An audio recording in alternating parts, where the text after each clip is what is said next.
Donc aujourd'hui, nous allons parler un peu de question tag.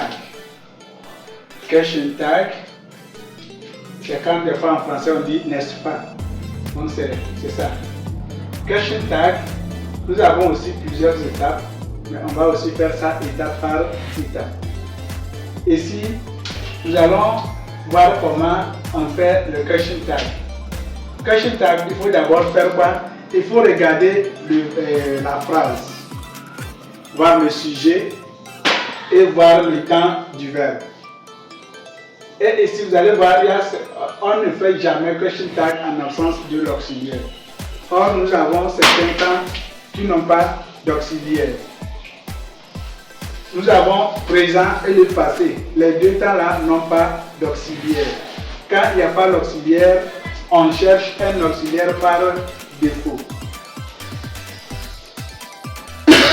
Excusez-moi. On utilise do, soit, does pour le présent. Do pour les autres personnes. Does s'il s'agit de troisième personne du singulier. Maintenant, au passé simple, il n'y a pas aussi auxiliaire. Alors on utilise quoi? Did. On utilise did pour trouver comme auxiliaire. Donc ici, on va maintenant essayer de voir. Quand on dit Alice sells yams in the market. Vous voyez que la phrase est à quel temps? Au présent. D'abord, je marque le verbe sans auxiliaire. Donc, sells, troisième personne du singulier, le verbe prend S. Alice sells yams in the market. Nous n'avons pas l'auxiliaire dans la phrase.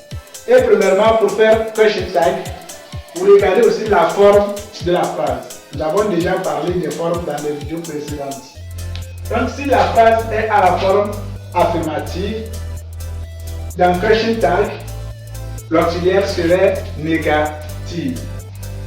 Si la phrase est à la forme négative, l'auxiliaire devient ici affirmatif. Et on n'utilise pas les noms.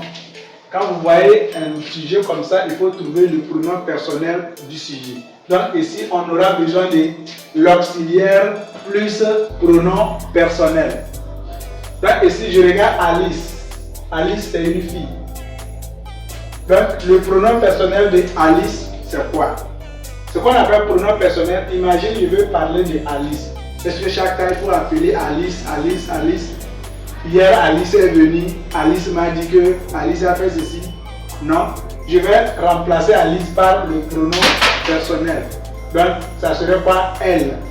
Hier, Alice est venue. Elle m'a dit qu'elle est repartie. Elle a fait ceci. Voilà, donc c'est ça pronom personnel. Donc pronom personnel de Alice maintenant, en anglais c'est she.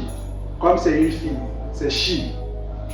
Donc j'ai trouvé maintenant mon pronom personnel she. Dans la phrase, il n'y a pas auxiliaire. Une fois que je vois le verbe au présent, donc ça doit être l'auxiliaire to do, au présent. Et qu'on dit que c'est do ou soit does. Does quand c'est troisième personne. Je vois Alice qui est troisième personne du singulier, alors ça doit être maintenant does.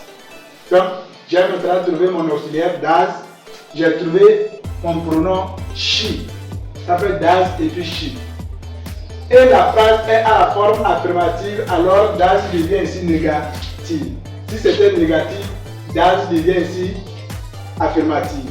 Donc ici, les négations là, on ne fait pas comme on le fait en mettant note. Normalement, comme nous avons ici does et puis she, en fait nous avons maintenant does comme ça.